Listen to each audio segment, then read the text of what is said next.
아버지의 도장이 위조되었습니다.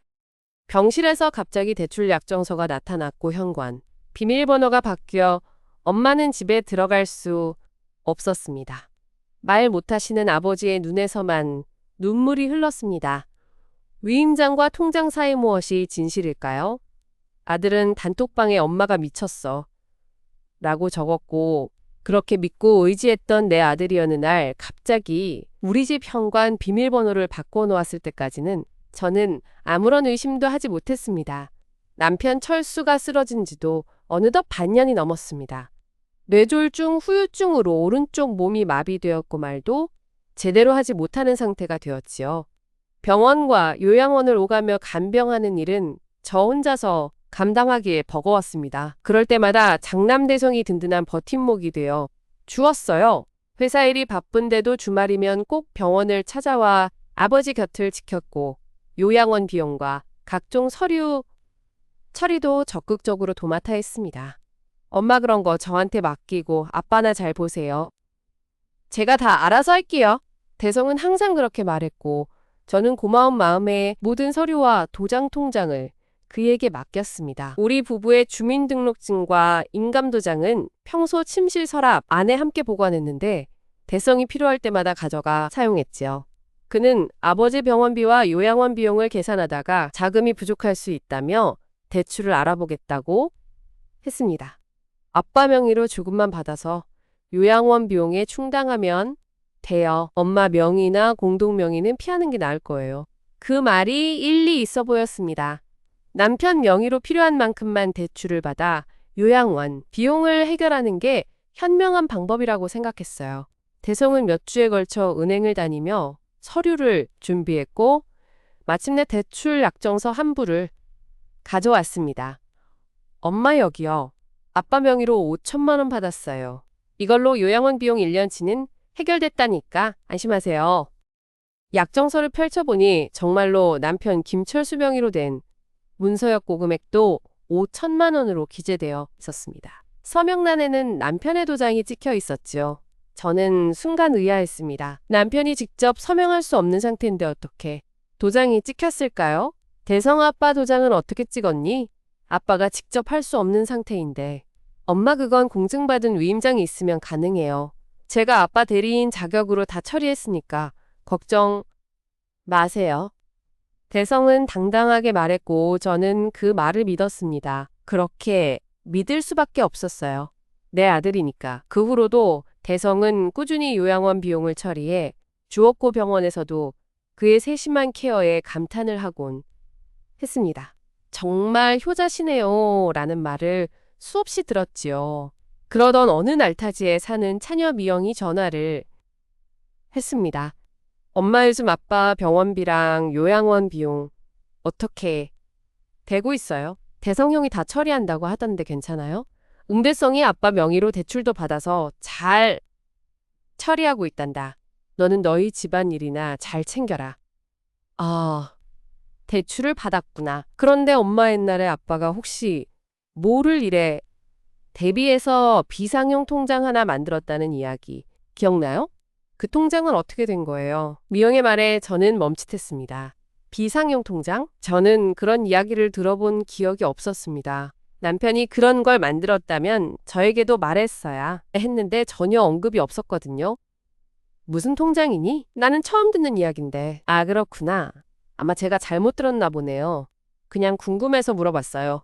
아무튼 엄마 큰 돈 거래하는 서류는 꼭 직접 확인해 보세요. 알겠죠?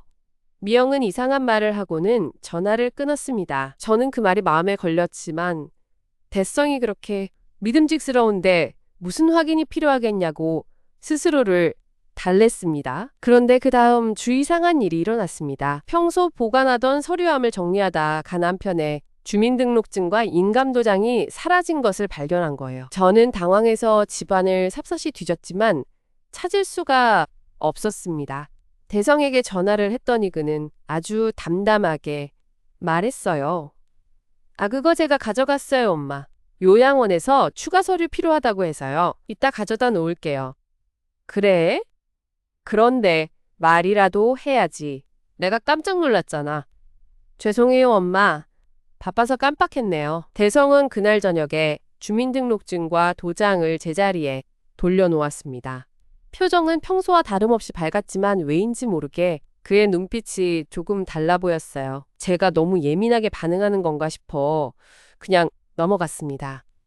그 후 며칠 뒤 저는 남편이 있는 요양원을 방문했습니다. 간호사 선생님과 인사를 나누고 남편 곁으로 갔을 때 남편의 옷장 서랍에서 반듯하게 접힌 서류 한 부를 발견했습니다. 호기심에 펼쳐보니 공정증서 위임장이라는 제목이 눈에 띄었습니다. 내용을 자세히 읽어 내려가는데 혈액이 얼어붙는 느낌이었습니다. 위임장에는 남편 김철수가 아들 김대성에게 모든 재산, 관리 및 처분에 관한 전권을 위임한다는 내용이 명시되어 있었고 공증일자는 불과 2달 전이었습니다. 가장 충격적인 것은 위임인 남편의 서명란에 제가 본 적도 없는 이상하게 날카로운 필체로 김철수라고 쓰여 있었다는 점이었습니다. 남편은 오른손이 마비되어 펜을 쥘 수조차 없었습니다. 저는 손이 떨려 서류를 제대로 들 수 없었습니다. 간호사 선생님께 이 서류가 왜 여기 있냐고 물었더니 그녀도 모르는 일이라고 했습니다. 며칠 전에 김대성 씨가 아버님 옷 정리하시다가 넣어두신 것 같아요 라고 덧붙였지요. 집으로 돌아오는 길 내내 머릿속이 혼란스러웠습니다. 대성이 왜 그런 위임장을 만들었을까? 그리고 남편의 서명은 대체 누가 한 걸까? 저는 집에 도착하자마자 서류함을 다시 열었습니다. 대성이 돌려놓은 주민등록증과 도장을 꺼내 살펴보았는데 도장의 잉크 자국이 평소보다 조금 더 번져 보였습니다. 마치 최근에 자주 사용한 것처럼 말이죠. 그 순간 미영이 언급했던 비상용 통장이 생각났습니다. 저는 남편의 은행 거래 내역을 확인하기로 마음먹었습니다.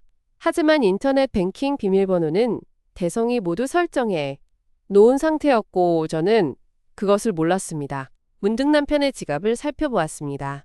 그 안에서 오래된 현금카드 한 장을 발견했는데 그 카드의 은행은 평소 우리가 사용하던 주거래 은행이 아니었습니다. 다음 날 저는 그 카드를 들고 은행 지점을 찾아갔습니다. 본인 확인을 위해 남편의 주민등록증과 제 신분증, 가족관계증명서까지 모두 준비했지요. 창구 직원에게 이 카드의 거래 내역을 조회해달라고 부탁했습니다. 고객님이 카드는 현재 정지 상태입니다. 마지막 거래는 약 3달 전에 있었고요. 잔액은 0원입니다. 그런데 이 계좌는 뭐죠? 제가 모르는 계좌인데요. 직원이 컴퓨터를 몇 번 두드리더니 신중한 표정으로 말했습니다. 이 계좌는 김철수 고객님 명의의 일반 예금 계좌로 약 10년 전에 개설되었습니다. 특이사항이라면 개설 시점에 공동명의자로 등록된 분이 한 분 계십니다. 김대성 고객님이시네요. 저는 그 자리에서 할 말을 잃었습니다. 남편과 장남만 알고 있는 비밀 계좌? 그리고 그 계좌의 잔액이 0원? 직원이 인쇄해준 최근 6개월간의 거래 내역지를 받아들고 훑어보니 2달 전에 한 건의 큰 금액이 출금된 기록이 있었습니다. 출금 금액은 정확히 8천만 원이었고 출금 방법은 대체 인출로 표시되어 있었습니다. 메모란에는 자금 이동이라는 애매한 문구만 적혀 있었지요. 8천만 원. 대성이 말했던 요양원 비용 대출 금액 5천만 원보다 훨씬 큰 금액이었습니다. 게다가 이 출금은 대성이 아빠 명의로 대출을 받았다는 시점과 거의 비슷한 시기에 이루어졌습니다. 뭔가 크게 잘못되어 가고 있다는 감각이 온몸을 스쳤지만 저는 아직도 그럴 리가 없다고 자신을 위로했습니다. 아들이 그럴 리가 없다고. 그러나 그날 밤잠자리에 들기 전 우연히 가족 단톡방을 확인했을 때 저는 숨이 턱 막히는 메시지를 보게 되었습니다. 대성의 아내가 실수로 분명히 가족 단톡방이 아닌 다른 대화방에 보낼 메시지를 우리 단톡방에 올린 것이었습니다. 메시지 내용은 이러했습니다. 우리 대성아빠 명의로 전세 들어간 집 관리비 납 알림 왔어. 다음 달 5일까지 입금해야 한다고 하네. 어디 계좌로 보낼까? 단톡방은 순식간에 정적에 휩싸였고 메시지는 몇 초 후 삭제되었습니다. 하지만 저는 이미 그 문장을 똑똑히 보았습니다. 대성아빠 명의로 전세 들어간 집 우리 부부는 그런 집에 대해 전혀 알지 못했습니다. 잠시 후대성에게서 전화가 걸려왔습니다. 그의 목소리는 평소보다 급박하게 들렸습니다. 엄마 방금 저희 집사람이 실수했어요. 그거 그냥 친구 집 이야기하는 거였는데 잘못 올린 거예요. 혼동드려서 죄송해요. 대성아, 그게 무슨 말이니? 대성 아빠 명의집이 대체 뭐냐? 엄마 진짜 별거 아니에요. 제가 예전에 친구 도와준 거 있는데 그 친구 집 전세를 제 명의로 좀 도와줬던 거예요. 아빠 명이 아니라 제 명이에요. 저희 집 사람이 말을 잘못 쓴 거죠. 그의 설명은 빈틈이 많았지만 목소리에는 확신이 가득했습니다. 저는 더 이상 추궁할 힘이 없었습니다. 너무나 혼란스럽고 두려웠기 때문이에요. 만약 내가 지금 의심하는 그 일이 사실이라면 우리 가족은 완전히 무너지고 말 테니까요. 그러나 모든 의심은 다음 날 아침 우리 집 현관, 비밀번호가 바뀌어버리는 사건을 맞이하며 더 이상 합리화할 수 없는 현실로 다가왔습니다. 제가 평소처럼 비밀번호를 누르자 경고음과 함께 비밀번호 오류라는 문구가 뜨는 것이었습니다. 그날 이후 저는 집에 들어가지 못했습니다. 현관 비밀번호가 바뀌어버린 그 집은 제게 갑자기 낯선 공간이 되어버렸어요. 전화로 문의한 아파트 관리사무소에서는 본인 명의의 세대주가 직접 신청한 비밀번호 변경이라고만 했습니다. 세대주는 남편 철수 씨였지만 그가 병원에 누워 있는 지금 누가 신청했을지는 불을 보듯 뻔한 일이었죠. 대성에게 연락을 했지만 그의 대답은 늘 같았습니다. 엄마 그거 제가 한 거예요. 요즘 주변에 이상한 사람들 돌아다닌다는 소문 들어서 미리 예방 차원에서 바꿔놓은 거예요. 새 비밀번호는 제가 곧 알려드릴게요. 하지만 그곳은 영원히 오지 않을 것만 같았어요. 저는 잠시 딸 미영의 집으로 피신할 수밖에 없었습니다. 타지에 사는 딸의 집에서 저는 비로소 숨을 고를 겨를을 얻었고 그동안 흩어져 있던 조각들을 하나씩 맞춰보기 시작했어요. 엄마 이건 정상이 아니에요. 미영이 차를 내려주며 진지한 표정으로 말했어. 형이 아빠 도장 가지고 뭘 한 게 분명해요. 위임장도 대출도 그리고 그 비밀 통장 엄마. 아빠가 예전에 저한테 말씀하셨던 거 기억나요? 미영아 아빠한테는 비상용으로 따로 떼어놓은 통장이 하나 있다. 대성이랑 공동명의로 해놨는데 너도 알아도. 그런 말씀. 저는 고개를 끄덕였습니다. 그 통장에서 8천만 원이 사라진 사실을 미영에게도 말했어요. 그런데 그게 왜 하필 오빠랑 공동명의였을까요? 아빠가 그렇게까지 오빠를 믿으셨다는 증거일까요? 아니면 미영의 말은 중얼거림으로 끝났지만 그 속뜻은 분명했습니다. 아니면 대성이 처음부터 그 통장을 염두에 두고 설계했을 가능성 말이에요. 다음 날 저는 용기를 내어 우리 주택을 담당하는 은행 지점을 찾았습니다. 남편 명의 대출이 실제로 존재하는지 그리고 우리 집에 담보가 설정되었는지를 확인하기 위해서였죠. 창구 직원에게 남편의 주민등록증 사본과 제 신분증을 내밀며 문의했을 때 저의 손은 떨리고 있었습니다. 김철수 씨 명의로 된 대출 내 있습니다. 2건이 등록되어 있네요. 창구 직원의 말에 저의 다리가 풀리는 느낌이었습니다. 얼마인가요? 한 건은 5천만 원, 다른 한 건은 1억 5천만 원입니다. 2건 모두 이 주택을 담보로 설정한 주택담보대출이에요. 제 가슴이 철렁 내려앉았습니다. 대성이 보여준 것은 5천만 원 약정서뿐이었습니다. 그 1억 5천만 원은 대체 어디서 튀어나온 걸까요? 대출 실행일은 언제인가요? 그리고 대출금은 어디로 입금되었죠? 직원이 모니터를 유심히 보더니 조심스럽게 말을 이었습니다. 5천만 원권은 2달 전 실행되어 김철수, 김대성 공동명의 계좌로 입금되었습니다. 1억 5천만 원권은 일주일 전 실행되었네요. 이건 김대성 개인명의 계좌로 입금된 내역입니다. 일주일 전 바로 남편의 주민등록증과 도장이 사라졌다가 돌아온 그 시기였어요. 저는 간신히 입을 열었습니다. 그 1억 5천만 원 대출을 신청할 때 제 서명이나 동의 같은 건 필요하지 않았나요? 이 집은 부부 공동명의인데 저 확인해 보겠습니다. 직원이 자리를 떠난 사이 저는 허탈함에 주저앉을 뻔했습니다.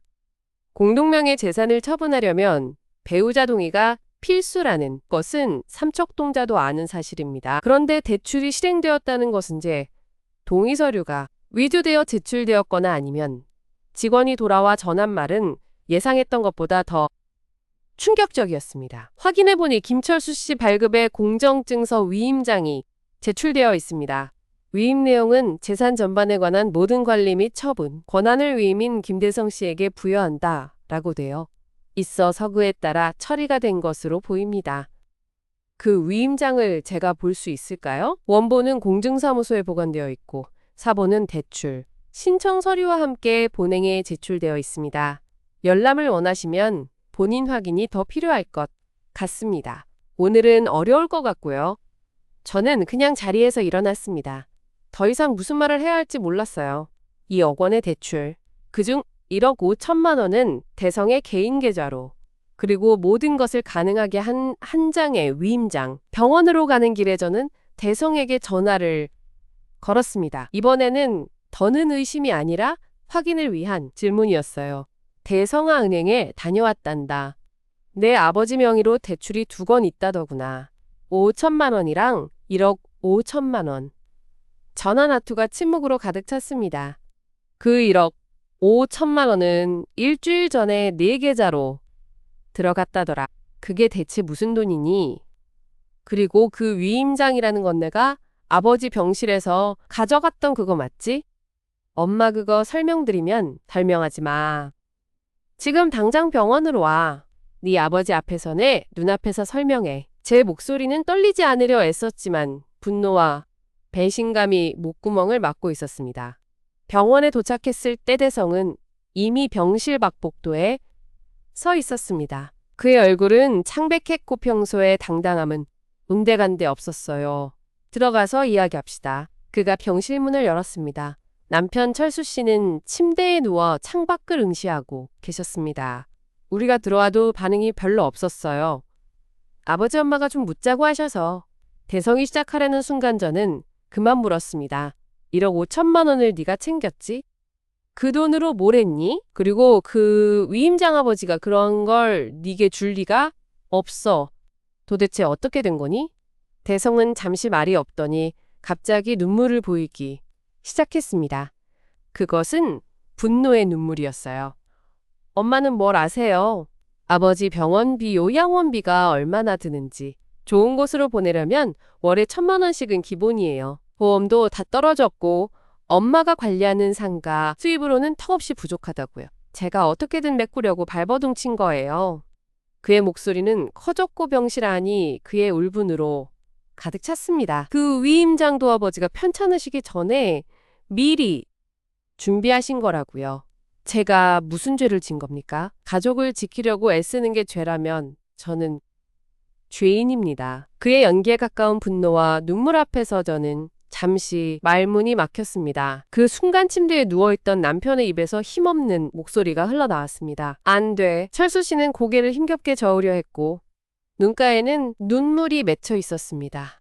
그는 분명히 무언가를 말하려 했지만 마비된 언어, 능력이 그것을 허락지 않았어요. 그저 안 돼 라는 두 글자만이 간신히 흘러나올 뿐이었습니다. 아버지 괜찮아요. 제가 다 처리할게요. 대성이 다가가 아버지의 손을 잡았지만 철수 씨는 손을 뿌리치려는 듯 움찔했어요. 그때 대성의 주머니에서 진동이 울렸습니다. 그는 전화를 확인하려다가 급히 주머니에 도로 넣었지만 저는 그 순간 화면에 떠오른 이름을 볼 수 있었습니다. 은행 지점장이라고 써 있었습니다. 무슨 전화였니? 또 은행에서 온 거지? 제 질문에 대성은 얼굴을 붉히며 대답했습니다. 아니요, 그냥 일상적인 확인 전화예요. 엄마 저 이제 회사에 가봐야 해서. 그가 자리를 뜨려는 순간 저는 그의 팔을 잡았습니다. 기다려. 그 전에 한 가지만 더 물을게. 대성 아빠 명의로 전세 들어간 집 그게 대체 뭐니? 네 아내가 실수로 단톡방에 올린 그 집 말이야. 대성의 얼굴에 순간 당황한 기색이 스쳤습니다. 그는 입을 열었다 닫았다 하더니 낮은 목소리로 말했어요. 그건 아버지 명의로 된 집이 하나 더 있는 건? 맞아요. 예전에 투자 목적으로 사놓은 건대 전세로 들어가 있어서 관리비만 나가는 거였어요. 제가 최근에 그 집도 담보로 좀 요양원 비용에 보태려고 집 주소는 엄마 그건 주소를 대 제 목소리에 힘이 실렸습니다. 대성은 꿀먹은 벙어리처럼 입을 다물고 있을 뿐이었어요. 그런 그를 바라보며 저는 모든 것이 거짓이었다는 사실을 뼈저리게 느꼈습니다. 요양원 비용은 구실에 불과할 거고의 진짜 목표는 부모의 재산을 모조리 자신의 빚을 메꾸는데 사용하는 것이었어요. 그날 밤딸 미영의 집에서 저는 잠을 이룰 수 없었습니다. 머릿속은 복잡한 생각으로 가득 찼어요. 위임장 대출 사라진 통장비밀 전셋집, 그리고 오늘 병원에서 남편이 흘린 그 눈물과 안돼라는 말. 다음 날 아침 미영이 신문을 펼쳐들고 경악한 표정으로 저를 불렀습니다. 엄마 이거 보세요. 지면의 한 구석에는 작은 광고가 실려 있었습니다. 상가 매매 광고였고 사진은 너무나도 익숙했습니다. 제 명의로 된 그 작은 상가 건물이었어요. 연락처는 빈칸이었지만 광고 문구에는 금매, 가격 협의라는 단어가 눈에 띄었습니다. 이건 내 상가가 맞아. 하지만 나는 매매 의사 같은 건 전혀. 말을 끝맺기도 전에 저의 휴대전화가 울렸습니다.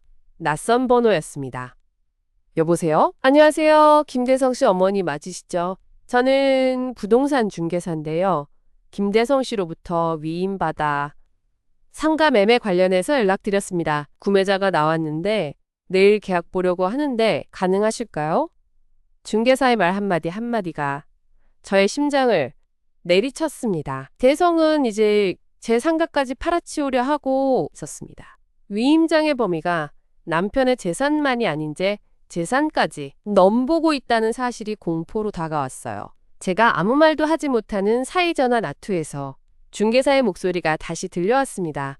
김대성 씨가 말씀하시길 본인께서 공정증서 위임장을 통한 전권 위임을 받으셔서 혼자서도 처분 가능하시다는데 혹시 어머니께서도 동의하시는 건가? 그래서 확인차 연락드린 거예요. 그 순간 모든 것이 명확해졌습니다. 그 위임장은 남편의 재산을 넘어 가족 전체의 재산을 집어삼킬 수 있는 괴물이 되어버린 것이었습니다. 그리고 대성은 그 괴물의 주인이 되어 우리를 하나씩 잡아먹고 있었어요. 중개사의 전화를 끄는 저는 미영을 바라보며 간신히 말을 꺼냈습니다. 미영아 엄마 이제 정말로 싸워야 할 것 같다. 그러나 이 싸움은 제가 상상했던 것보다 훨씬 더 더럽고 치욕적으로 다가올 준비를 하고 있었습니다. 그로부터 몇 시간 후 대성의 아내에게서 한 통의 카카오톡 메시지가 도착했기 때문이었습니다. 메시지에는 링크 하나와 함께 짤막한 문장이 적혀 있었어요. 어머니가 안 보세요. 우리 가족 이미지가 다 망가져서 걱정이에요. 그 링크를 열었을 때 저는 눈앞이 캄캄해지는 것을 느꼈습니다. 그 링크는 제가 평소에 자주 보던 동네 인터넷 커뮤니티 게시판이었습니다. 제목은 눈에 확 들어왔어요. 효자 아닙니다. 저희 아버지 재산 털어가는 불효자입니다. 라는 제목. 아래 장문에 글이 올라와 있었습니다. 글쓴이는 익명이었지만 내용은 우리 가족 이야기 그 자체였어요. 남편의 병환장남의 적극적인 도움 그리고 그 뒤에 숨겨진 재산 유용 의혹까지 심지어 공정증서, 위임장과 대출, 약정서 사진까지 첨부되어 있었습니다. 하지만 그 내용은 사실을 왜곡한 것이었죠. 그래서는 제가 아내가 병든 남편을 돌보지 않고 재산만 탐내고 있다. 고장남이 그걸 막기 위해 발버둥 치고 있다고 써 있었습니다. 댓글들은 이미 수백 개가 달려 어머니가 그럴 리가 장남이 착한 거 아니냐는 의견부터 요즘 세상에 뭐 어쩔 수 있나 재산 문제는 항상 더러운 법 같은 냉소적인 반응까지 오가고 있었습니다. 손가락이 떨려 휴대폰을 제대로 잡을 수가 없었습니다. 대성의 아내가 보낸 메시지 아래 그녀가 추가로 보낸 글이 더 있었어요.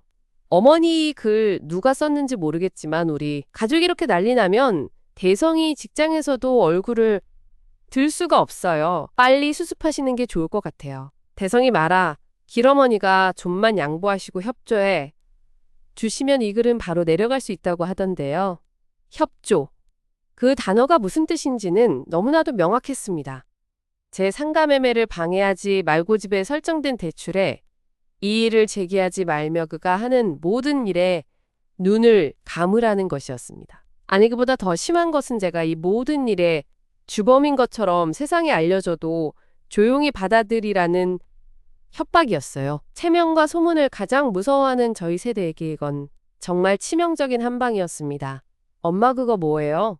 옆에서 메시지를 함께 본 미영이 걱정 가득한 목소리로 물었습니다. 저는 간신히 목소리를 내려고 했지만 목이 메어 아무 말도 나오지 않았어요. 그저 휴대폰 화면을 미영에게 건네주었습니다. 미영이 그를 훑어보더니 얼굴이 새파래졌습니다. 이게 무슨 짓이에요? 형이 이럴 리가 없어. 형수님이 보낸 거라고요? 그런 것 같다. 제길 엄마 이건 명백한 명예훼손이에요. 고소해야 해요. 미영이 분노에 차 외쳤지만 저는 고개를 저었습니다. 지금 당장 고소를 한다 한들 그 과정에서 우리 가족의 비참한 내부 사정이 더 널리 퍼져나갈 뿐이었습니다. 그리고 그게 바로 대성이 원하는 모습이 아닐까 싶었어요. 소문과 체면이라는 무기로 제가 꼼짝 못하게 만드는 거그게 그의 전략이었습니다. 그때 제 휴대폰이 또다시 진동을 울렸습니다. 이번에는 알 수 없는 번호였어요. 조심스럽게 받았더니 반가운 목소리가 들려왔습니다.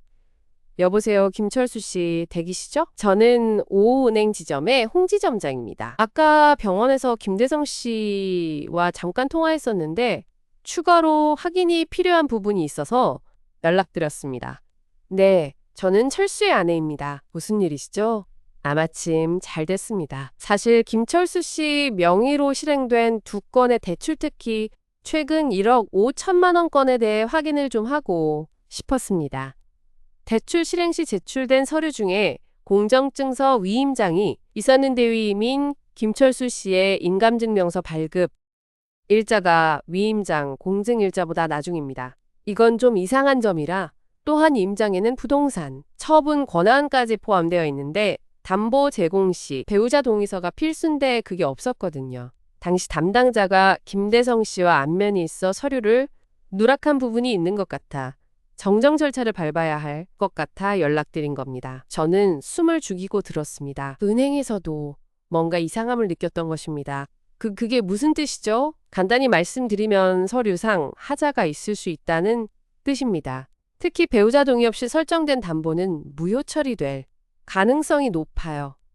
김대성 씨는 아버지께서 위임장을 미리 준비하셨고 어머니께서는 사실상 별거 상태라 동의를 구할 수 없는 상황이라고 설명했지만 저희 은행 내규상으로도 확인이 필요합니다. 가능하시다면 내일 오시거나 아니면 김철수 씨 본인의 현재 상태를 확인할 수 있는 병원 쪽 확인서를 지점장의 말은 갑자기 끊겼습니다. 전화나 투에서 다른 목소리가 들려오더니 홍 지점장이 당황한 어조로 말했습니다.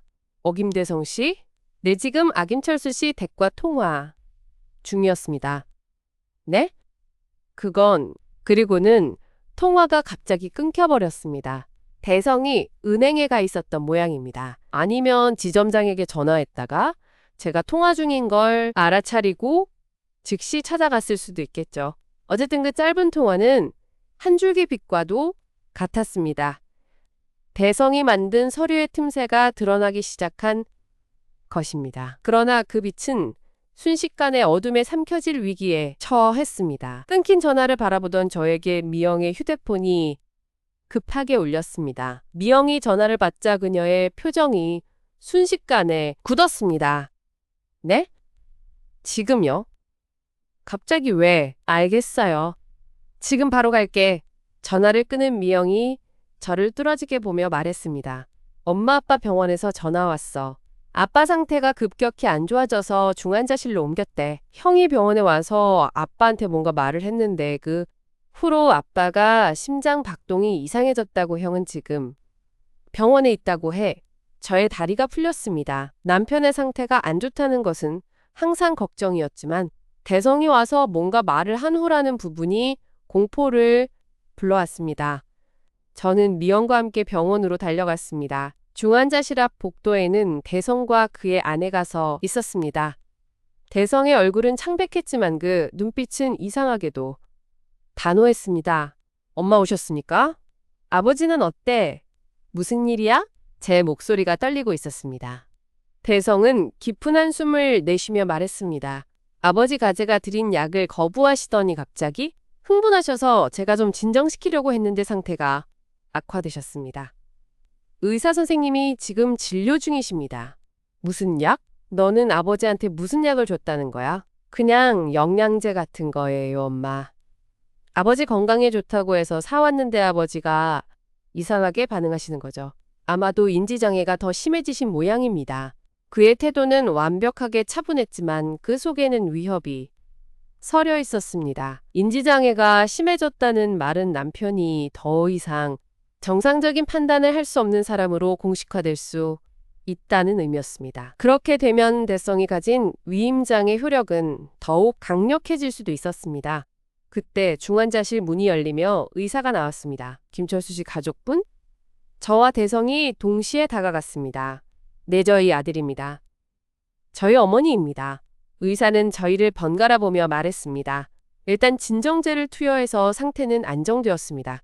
하지만 심장에 무리가 갔고인지 기능과 언어, 기능에 더욱 악영향을 줄 수 있는 사건이었습니다. 환자분께서 지금은 휴식이 가장 필요하세요.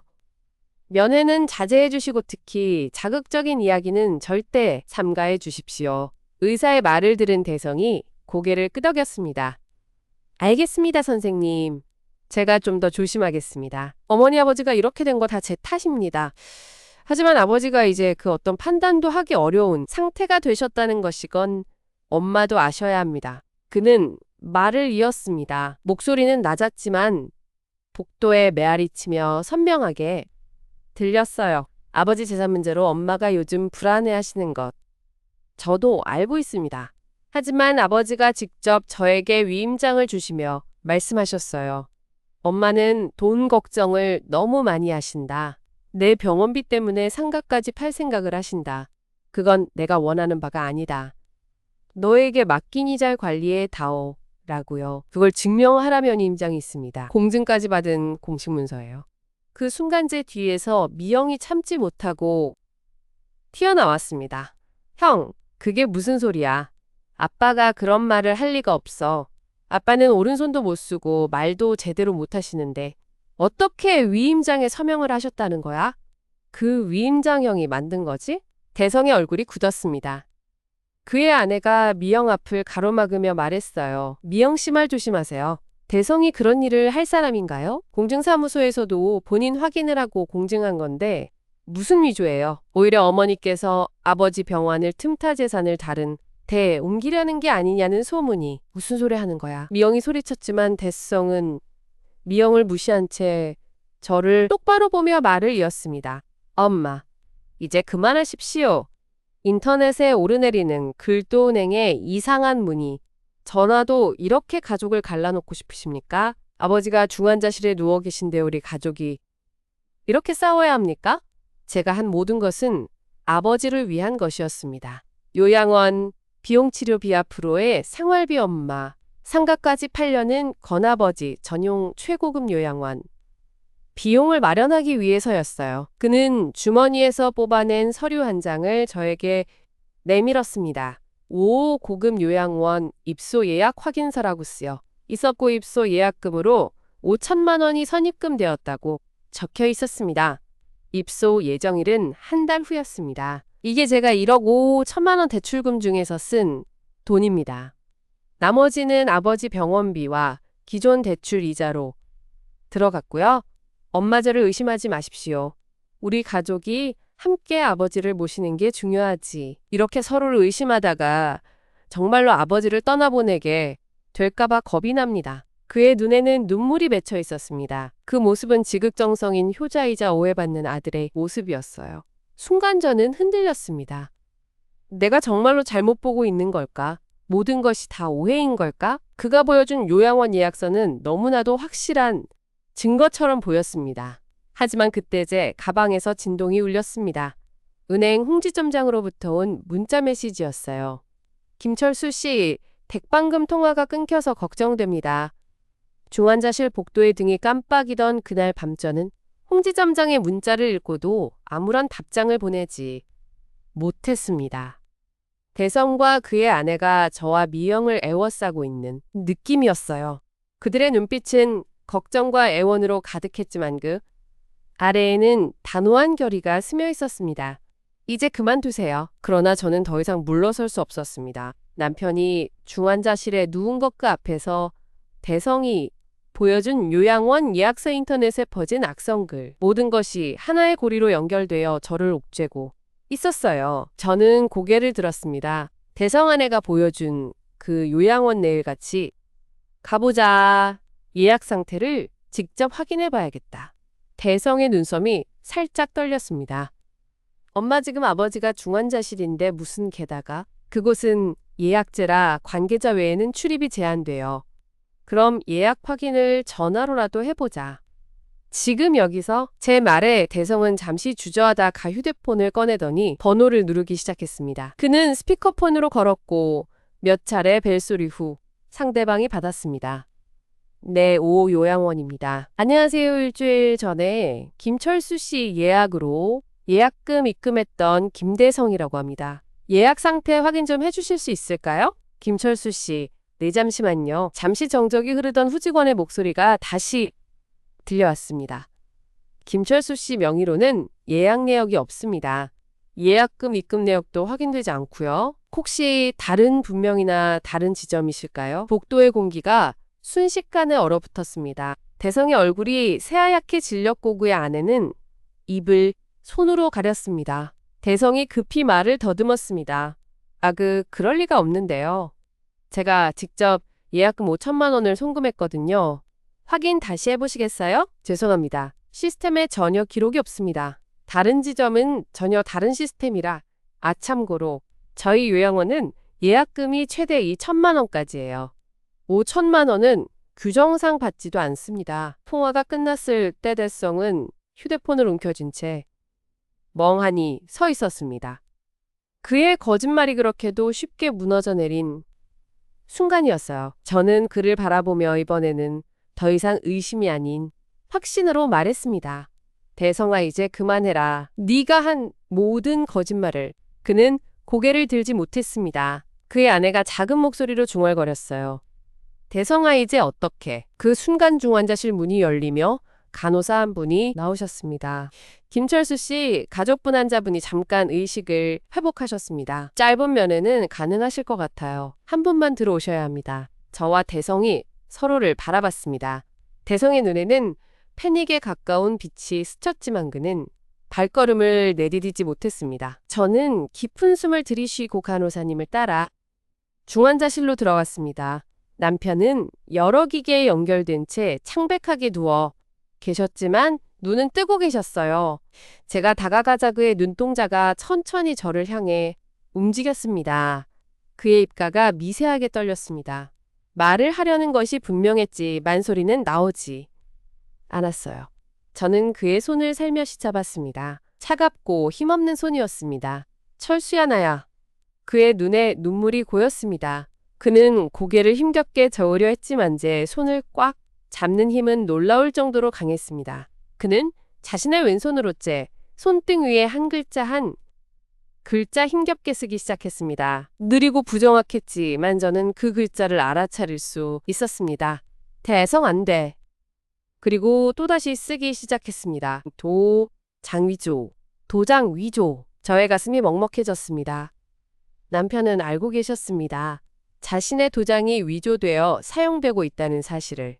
그는 모든 것을 알고 있었지만 말로 표현할 수 없는 지옥에 갇혀 계셨던 거예요. 그의 눈을 바라보니 그동안의 무력함과 분노, 그리고 아들에게 대한 실망이 고스란히 담겨 있었습니다. 알았어. 내가 다 알아서 할게. 너는 이제 쉬어. 제가 속삭이자 그는 눈을 감았습니다. 손에 남아있던 힘도 서서히 풀려갔어요. 저는 그의 이마에 손을 가볍게 대고 나왔습니다. 복도에서 대성은 벽에 기대어 서 있었습니다. 그의 아내는 어디론가 전화를 걸고 있었고 미영은 저를 걱정스럽게 바라보고 있었습니다. 저는 대성 앞으로 다가갔습니다. 아버지가 말했어. 대성 안돼 도장 위조라고. 대성의 어깨가 움츠러들었습니다. 그는 고개를 들지도 못한 채 중얼거렸습니다. 저는 이제 그만해 대성아. 네가 한 모든 것을 스스로 정리하렴. 대출 서류에 하자은행에서 이미 알고 있다. 위임장도 조작된 거지? 아버지가 직접 서명할 수 없는 상태에서 어떻게 공증을 받았는지 나는 그 과정을 밝혀낼 거야. 그리고 인터넷에 올린 그 글명예훼손으로 고소할 거야. 제 말에 대성은 비로소 고개를 들었습니다. 그의 얼굴은 공포와 절망으로 일그러져 있었습니다. 엄마 제발요. 저를 망치지 마세요. 저도 어쩔 수 없었어요.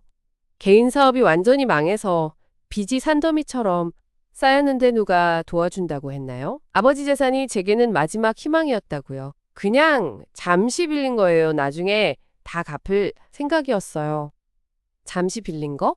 2억 원을? 그리고 내 상가까지 팔아치우려 한 건? 그게 무슨 빌린 거니? 제 목소리가 복도에 울렸습니다.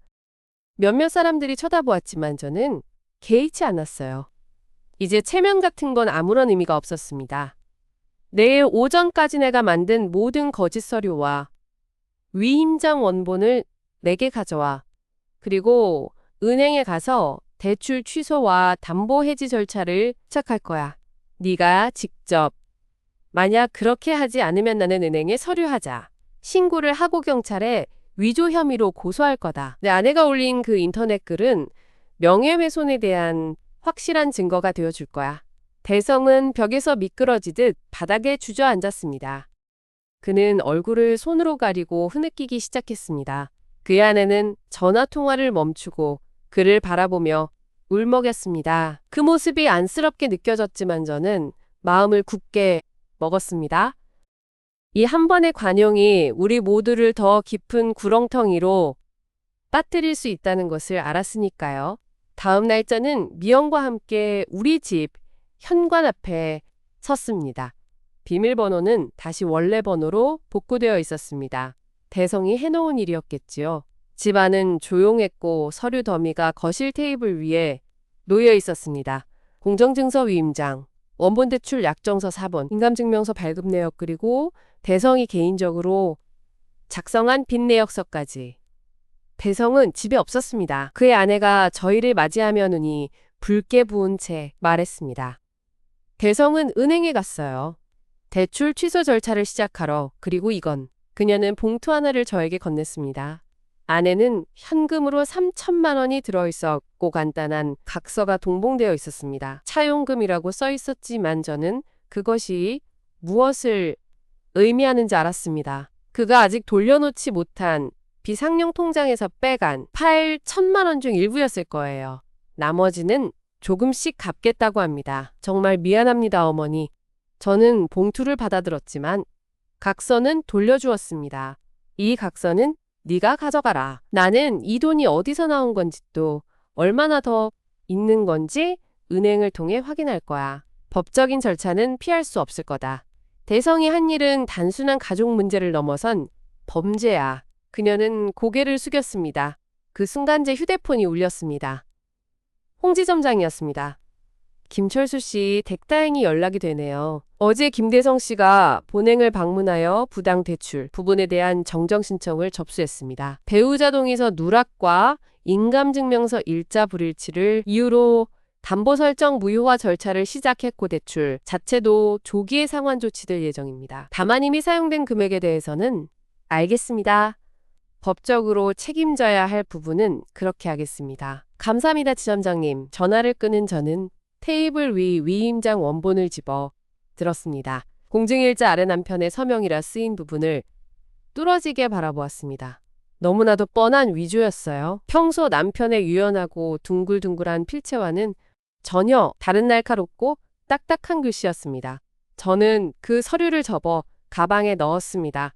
이것은 앞으로 있을 법적 조치의 중요한 증거가 될 것입니다. 그 후 한 달 동안 많은 일들이 정리되었습니다. 우선 인터넷에 올라왔던 허위글은 작성자가 스스로 삭제했습니다. 대성의 아내가 쓴 것이 분명했지만 저는 그녀를 직접 고소하지는 않기로 했습니다. 대신 그녀는 가족 단톡방과 커뮤니티에 공개, 사과문을 올렸고 사실 관계를 정정했습니다. 그것으로 충분하다고 생각했어요. 소문은 이미 퍼졌지만 진실이 따라가는 데는 시간이 걸릴 테니까요. 남편의 상태는 안정을 찾아 일반 병실로 옮겨졌습니다. 하지만 그 사건 이후 그의 언어 기능은 더욱 악화되었고 복잡한 의사소통은 거의 불가능해졌습니다. 저는 더 이상 요양원이 아닌 집에서 그를 모시기로 마음먹었습니다. 전문 간호사분을 주 3회 초빙하여 도움을 받기로 했고 미영도 자주 찾아와 도움을 주었습니다. 가장 복잡했던 것은 재정 문제였습니다. 대성이 설정한 담보는 서류 하자를 이유로 무효화되었고 1억 5천만 원 대출은 그의 개인 계좌로 이미 이체된 상태라 조기 상환해야 했습니다. 그는 자신의 빚을 갚기 위해 이미 그 돈의 대부분을 써버린 상태였어요. 결국 우리 주택을 담보로 한 5천만 원 대출만을 남기고 나머지 1억 5천만 원은 대성 명의의 새로운 대출로 전환하는 방식으로 정리가 되었습니다. 그가 갚아야 할 빚이 더 늘어난 셈이었죠.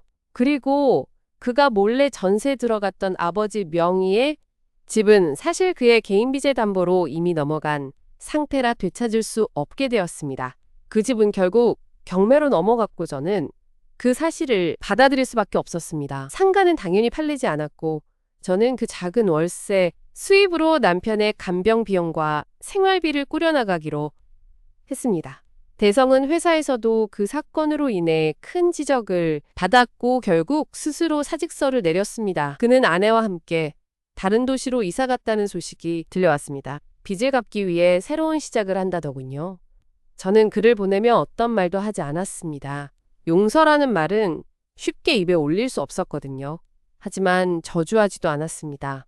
그는 이미 자신이 저지른 일에 대한 대가를 치르고 있었으니까요. 오늘 저는 남편을 모시고 집 앞 작은 공원에 나와 있습니다. 가을 햇살이 따스하게 내리쬐 고낙엽이 바스락거리는 소리가 들려옵니다. 남편은 휠체어에 앉아 고개를 들고 하늘을 바라보고 계십니다. 표정은 평온해 보였어요. 미영이 다가와 담요를 남편의 무릎에 덮어줍니다. 아빠 추우시지 않죠? 남편은 미영을 보며 힘없이 미소를 지었습니다. 말은 못하지만 그 눈빛으로는 많은 것을 말씀하시는 것 같았어요. 저는 남편의 손을 잡았습니다. 여전히 차갑지만 이제는 저의 손길에 살짝 반응하는 힘이 느껴졌습니다. 다 지나갔어, 철수야. 그가 매우 천천히 고개를 저으셨습니다. 그리고는 제 손가락을 살짝 눌렀어요. 아니라는 뜻일까요? 아니면 고맙다는 뜻일까요? 저는 정확히 알 수 없었습니다. 하지만 이제 그런 것들이 중요하지는 않았어요. 바람이 불어와 나뭇가지에서 마지막 붉은 단풍잎 하나가 휠체어 발받침 위로 살며시 내려앉았습니다. 저는 그 잎을 집어 남편의 손에 쥐어드렸습니다. 그는 잎을 유심히 바라보더니 다시 저를 보며 아주 작게 고개를 끄덕였습니다. 가족이라는 이름으로 얽히고 설킨 믿음과 배신 그 모든 것이 폭풍처럼 지나간 자리에는 이렇게 고요한 오후만이 남아 있었습니다. 앞으로의 날들이 쉽지만은 않겠지만 저는 이 고요함을 지켜나갈 것입니다. 함께 이렇게 손을 잡은 채로